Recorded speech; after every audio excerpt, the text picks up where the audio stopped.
Once again we are now in live class. So as we have discussed in April and May, we have completed 4 chapters from history, 2 chapters, chapter number 1 and chapter number 2, and from geography chapter number 1, and from civics chapter number 1 we have completed. But right now I am going to explain once again all these 4 chapters according to your book. Okay, now I hope that you have your textbook, you have purchased your textbook. So before studying, just kept your book in front of you, because now I will explain according to book. Okay, so dear student, first we will discuss about the syllabus. Okay, because from 15th of July your online test is going to start. So, and your syllabus is from history chapter number 1 and chapter number 2, and from geography chapter number 1, and from civics chapter number 1. These 4 chapters will come in your exam, which is going to start from 15th of July. Okay, this will be the online test. Okay, so dear student, according your books, as you know that your social studies is divided into 3 subjects: history, geography and civics. Okay, as I have discussed earlier what is history, so right now we are going to start from the history. So what is history? So we can say that a sequential or a systematic study of past event is known as history. Okay, यानी कि history क्या है? पूर्व की घटनाओं का एक क्रमबद्ध ज्ञान ही क्या कहा जाता है? इतिहास कहा जाता है. Okay, so in chapter number 1 when, where and how, यानी कि कब, कहाँ और कैसे, यानी कि जो भी इवेंट्स घटनाएं घटी हुई है पास्ट में हमारे, तो वो कब, कैसे और कहाँ पर घटी हुई है, इन सारे बातों को जानना इस चैप्टर नंबर 1 में हम लोग समझेंगे कि कैसे जो है, किसके आधार पर क्या क्या रिसोर्सेज हैं, स्रोत हैं, जिनके आधार पर हम लोग जानते हैं कि कौन सी घटनाएं कब घटी थी इतिहास में. Okay, in history. And dear student, in chapter number 1 we will focus on these 5 points. Okay, number 1 is importance of dates. It means, देखा होगा आपने कि बहुत सारी डेट्स आती हैं 1947, 1956, जिसके अकॉर्डिंग हम लोग क्या है, इवेंट्स को हिस्ट्री में याद करते हैं. तो डेट की क्या इंपॉर्टेंस है? Periodisation in history. Periodisation in history का मतलब है काल विभाजन, है ना. इतिहास में इतिहास को किस तरह से डिवाइड किया गया है. And third one is colonisation, उपनिवेशीकरण, है ना. उपनिवेशीकरण क्या है? यानी कि कोई भी दूसरी कंट्री जब किसी दूसरे कंट्री पर फोर्सफुली, है ना, अपना अधिकार स्थापित कर देती है, तो उसे कहते हैं colonisation.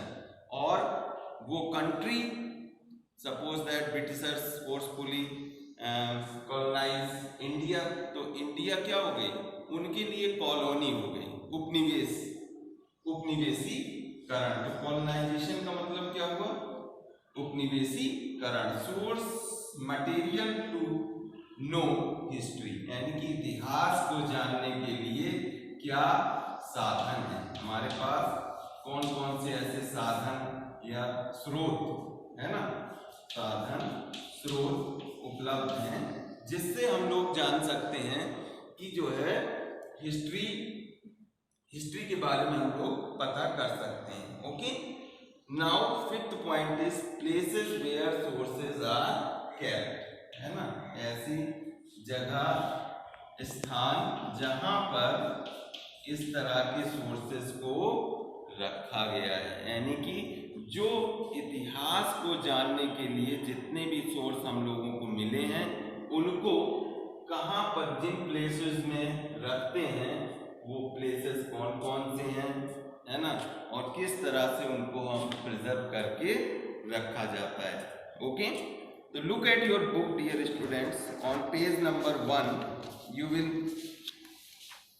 last year we learned about the medieval period of Indian history. This year we will learn about the modern period, but before we do so let us understand how periods in history are decided upon. Okay, as you know dear student कि last जो class 6 थे उसमें आप लोगों ने ancient period के बारे में पढ़ा होगा.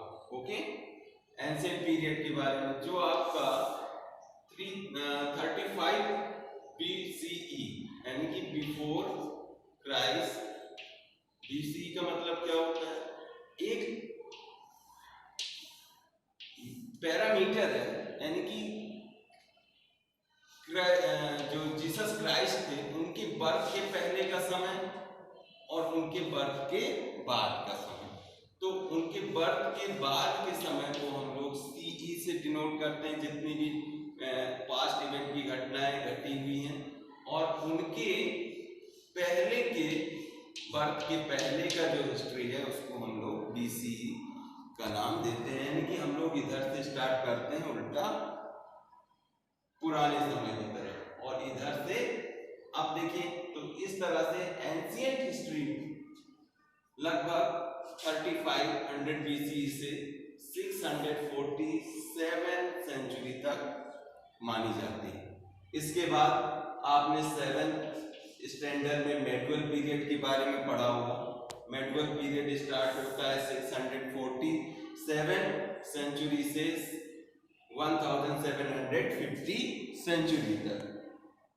Now in class 8 we will study about the modern period which begins with 1757 century to 1947 century. यानी कि 1750 सेंचुरी से लेकर 1947 यानी कि जब तक देश आजाद नहीं हो गया, ओके, उतने पीरियड का जो स्टडी है वो हम लोग क्लास 8 की आपकी हिस्ट्री में करेंगे. यानी कि मॉडर्न पीरियड के बारे में हम लोगों को क्लास 8th स्टैंडर्ड में पढ़ना है.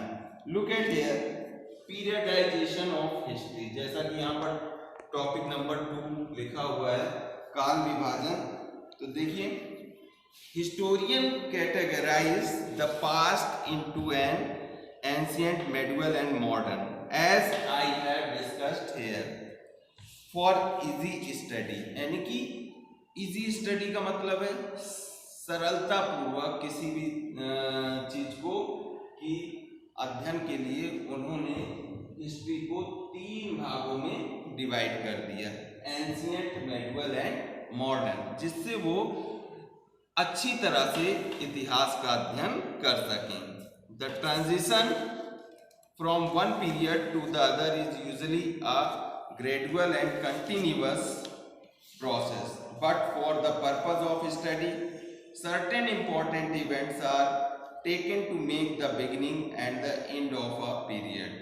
लेकिन है ना, लगातार घटनाएं होती रहती हैं, लेकिन कभी कभी कुछ ऐसी घटनाएं होती हैं जिससे, और कुछ ऐसे वॉर्स वगैरह हुए हिस्ट्री में, जिससे पुराना जो पीरियड चला आ रहा था उसमें जबरदस्त क्रांति आई, और दूसरा जो है पीरियड दूसरे तरह का एक जो है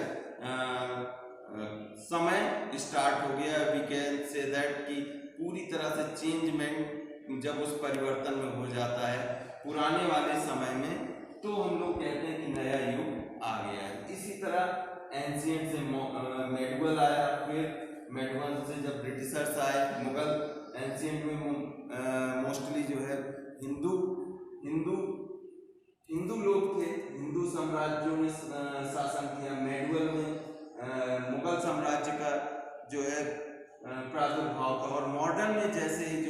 ब्रिटिशर्स इंडिया में आए तो उस हिस्ट्री को हम लोग मॉडर्न हिस्ट्री के नाम से जानने लगे। डियर स्टूडेंट, मॉडर्न हिस्ट्री इसलिए इम्पॉर्टेंट है क्योंकि इसमें हम लोगों को साइंटिफिक रूप से और टेक्निकली रूप से हम लोग चीज़ों को समझने और मानने लगे थे। जैसा कि एंशिएंट पीरियड में था कि पूरी तरह से हम लोग मैथोलॉजिकल चीज़ों पर, यानी कि वेद, पुराण, जन, तंत्र, मंत्र, इन सब कस्टम्स यानी कि प्रथाओं से घिरे हुए थे, और उसको हटा करके अब मॉडर्न पीरियड में हम लोगों को यहाँ पर जो है कुछ साइंटिफिक और टेक्निकली हम लोग स्ट्रॉन्ग होने लगे थे और नई नई चीज़ें हम लोग बनाने में सक्षम हो गए थे। तो dear student, thank you for today's. Tomorrow I will explain next topic an overview of the modern period in India, यानी कि एक मॉडर्न पीरियड जो भारत का जो आधुनिक काल था उस पर हम लोग एक तरह से नज़र डालेंगे और ये topic I will clear. Dear student, please keep your book in front of you when you are studying. Thank you. Have a nice day.